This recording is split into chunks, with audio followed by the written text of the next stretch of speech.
Hello everyone, welcome back to our channel. কেমন আছো তোমরা সবাই? আশা করছি ভালো আছো। আমরাও কিন্তু অনেক ভালো আছি। তো সকাল সকাল দেখো ঘুম থেকে উঠে পড়েছে, উঠেই কিন্তু ফ্রেশ হয়ে চা খেয়ে নিচ্ছি। আমি জানো তো মিশো থেকে 3টে ঘাসের কার্পেট অর্ডার করেছিলাম, আর ওইগুলোই দেখো কেটে নিয়ে ড্রেসিং টেবিলে কত সুন্দর করে সাজিয়ে নিয়েছি। দেখতে কিন্তু খুবই সুন্দর লাগছে। তোমাদের কেমন লাগলো কমেন্ট করে জানি। এখন দেখো বিছানাটাকেও ভালো করে পরিষ্কার করে নিচ্ছি। এর আগে কিন্তু আমার বড় একটু পরিষ্কার করে নিয়েছিল, ও যেহেতু আজকে বাড়ি ছিল, আর ও বাড়িতে থাকলে আমার অনেক হেল্প করে দেয়। তো যাই হোক, এখন দেখো আমি রান্নাটাও কিন্তু বসিয়ে দিয়েছি। ভাত রান্না করেছিলাম আর ভেজেছিলাম ভেন্ডি। আর বর গেছে বাজারে মাছ আনতে, তো কিছু জামা কাপড় ছিল সেগুলোই দেখো ধুয়ে নিচ্ছি। আর ও কিন্তু আজকে বাজার থেকে এনেছিল পাবদা মাছ। আজ কিন্তু অনেকদিন পর বাড়িতে রান্না বান্না করলাম। এর আগে তো মা এসেছিল, মা এসে প্রায় 1 মাস থেকে গেছে, কালকেই চলে গেছে। তার জন্য মনটাও অনেক খারাপ ছিল, কিন্তু কিছু করার নেই। তো এখন দেখো ঘরটাকে ভালো করে আমি ঝাড় দিয়ে দিচ্ছি।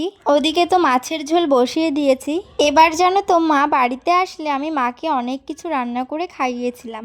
আর আমি যেগুলো খেতে ভালোবাসি বাড়ি এসে কিন্তু সেগুলো রান্না করে আমাকে আর আমার বরকে খাইয়েছি। তোমরা তো দেখতেই পারলে ঘরটাকে কিন্তু মুছে নিয়েছি। এখন দেখো উঠোনটাকেও কিন্তু ভালো করে আমি ঝাড় দিয়ে নিচ্ছি। আর আজকে কিন্তু ভীষণ গরম পড়েছিল, সেটা তো তোমরা আমার মুখ দেখেই বুঝতে পারছো। তো দেখো এদিকে কিন্তু রান্না প্রায় হয়েই গেছে। তো যাই হোক, আজকের ভিডিওটা আমি এখানেই শেষ করছি। ভিডিওটা ভালো লাগলে অবশ্যই লাইক কমেন্ট শেয়ার করে দিও। আর আমার চ্যানেলে নতুন থাকলে চ্যানেলটিকে অবশ্যই সাবস্ক্রাইব করে দিও। Bye, love you all.